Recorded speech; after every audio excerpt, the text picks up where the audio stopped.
네, 오늘 새벽까지 법사위원회 전체 열리가 이뤄서 차수 변경까지 해가지고 복지위원회에서 CCTV 관련된 의료법, 사회서비스원법과 국토위의 민간임대주택법, 환노의 탄소중립법, 교육의 교육기본법, 과방위의 전기통신사업법 등 2건, 또 문체위의 언론중재법 등 2건이 가결되었습니다.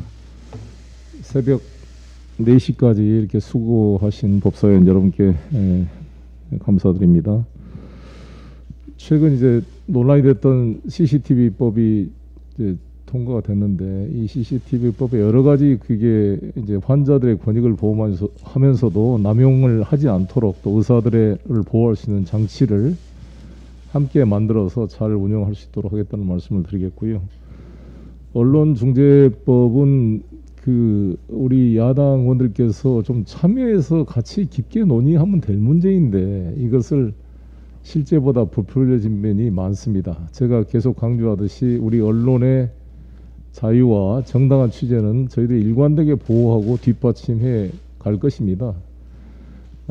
이게 징벌적 손해배상 제도라는 것이 우리나라의 다른 법에도 한 20여 건이 유사 그런 입법례가 있을 뿐만 아니라 영미법, 특히 미국 같은 경우는 훨씬 넘는 징벌적 손해배상을 하고 있습니다. 저희가 이번에 언론중재법을 만들게 된 것은 아시다시피 여러 가지 언론에 대한 피해 사례에 대한 구제를 마련하기 위한 것이지 언론 재간물리기법이 아니라는 말씀을 드리고, 여러 가지의 언론 단체들을 우리 윤호중 원내대표께서도 만나고 우리 문체위에서도 만나서 많이 수정을 했습니다. 아시다시피 주요 정치 경제 권력의 담당자들은 징벌적 손해배상 대상에서 제외를 시켰을 뿐만 아니라 입증 책임도 상당히 원칙적으로 주장자 같도록 만들었고, 연락무지 청구만 하면은 중재의 결정 나기도 전에 태그를 붙이는 행위는 삭제하는 것으로 했습니다.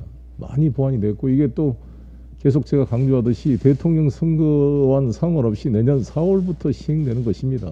이것을 저희 민주당이 정치적 목적으로 한 것이 아니라 언론에 대한 피해 구제, 가짜 뉴스 피해 구제에 관한 것입니다. 왜 유튜브를 뺐냐 이렇게 얘기하는데, 유튜브는 언론기관이 아닙니다. 언론기관이 아니기 때문에 전기통신사업법에서 개정안이 제출돼서 지금 상임위에 논의 중이기 때문에 야당이 적극 협력해서 빨리 이 전기통신사업법 개정안이 통과돼서 유튜버들의 가짜 허위뉴스 조작도 같이 통제하도록 하겠다는 말씀을 드리겠습니다.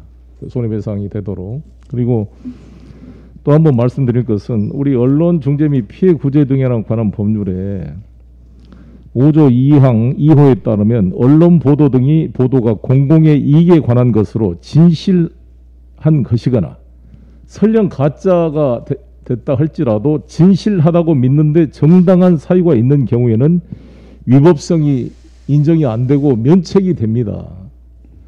그러니까 우리 기자들께서 뭔 사건을 취재했을 때 취재원한테 전화도 해보고 여러 가지 확인 절차를 거쳤다고 한다면 결과적으로 그게 사실과 틀리더라도 정당한 사유로 인정이 돼서 다 면책해온 것이 우리나라 대법원의 확고한 판례이고 법률 조항에도 이게 명시가 되어 있는 것입니다.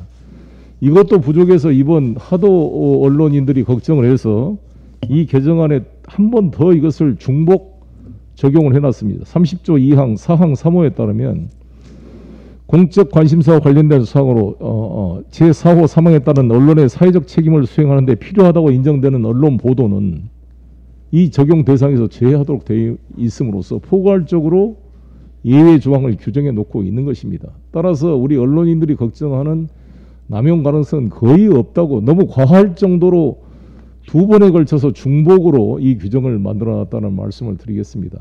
그런데 이걸 하면 다 이 언론 보도도 보면은 사실 우리가 언론의 자유라는 것은 5천만 국민이 다 말할 수 있는 자유를 의미한 것이지 언론 자본을 가진 언론 기관만의 자유는 아닐 것입니다. 왜 폭행 일반 307조 1항 2항에 형법상 명예훼손죄가 있는데 중복 규정을 하느냐 이런 말씀을 합니다만, 사실을 적시한 명예훼손죄는 저희들이 이제 개정하는 법안 현재 제출돼 있을 뿐만 아니라 형법 307조 1항 2항의 명예훼손죄는 일반 개인들 간의 카톡이라든지 다중이 모인 사실에서 상대방을 명예훼손했을 때의 적용되는 법인 것이고, 막강한 영향력을 가지고 있는 언론기관이 하는 보도는 이와 비교될 수 없는 행위가 되기 때문에 특별 규정이 필요한 것입니다. 예를 들어서 형법에 폭행죄, 협박죄가 있음에도 불구하고 왜 폭력행위 등 처벌에 관한 법률이 있습니까?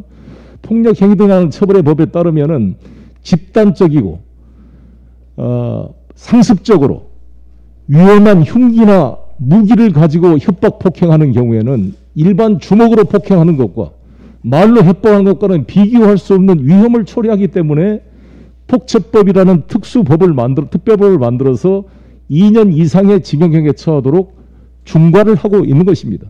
경제사범도 배임, 횡령, 공갈죄가 다 형법에 규정되어 있지만 특정 경제 가중처벌 등에 관한 법률을 만들어서 배임, 횡령의 액수가 5억 이상인 경우는 3년 이상의 징역에 처하도록 되어 있고 50억 원이 넘는 경우에는 5년 이상 및 무기징역에 처하도록 특정경제 가중처벌법을 규정하고 있는 것입니다.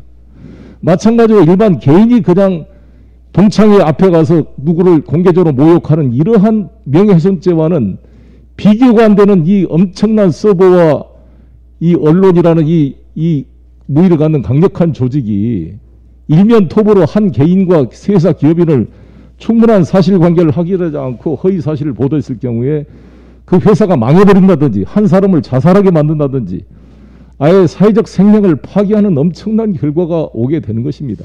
따라서 이거를 당연히 모든 언론인들이 열심히 하고 계시겠지만 좀 더 긴장해서 사실관계를 확인하라는 것이죠. 취재원을 보호 못한다? 취재원은 필요하면은 다 이것을 가지고 만약에 취재원이 분명히 익명의 취재원이 있음에도 불구하고 이를 가지고 허위사실 유포로 만약에 소를 제기했다 그러면 재판 과정에서 수명 법관과 증거 보존 절차를 통해 비공개로 비밀리에 판사 앞에 증인을 불러다가 충분히 해명할 수 있는 기회가 법적으로 보장되어 있습니다. 제가 이런 이야기를 필리버스터에 하려고 합니다. 그래서 저는 필리버스터를 환영하고 야당이 빨리 필리버스터를 신청을 해서 제가 우리 국민 여러분께 소상하게 편집되지 않는 이 입법의 취지를 잘 설명드리도록 하겠습니다. 그리고 야당 의원들께서도 밤을 새워서라도 필리버스터 하십시오. 쭉 이야기를 하시고 국민들이 언론사에서 편집된 이야기가 아니라 살아있는 생방송으로 우리 국민 여러분들께서 민주당의 주장이 맞는지 야당의 주장이 맞는지 비교할 수 있도록 국민들에게 선택권을 돌려줄 수 있도록 필리버스터를 환영하고 해주실 것을 부탁을 드립니다. 이상입니다.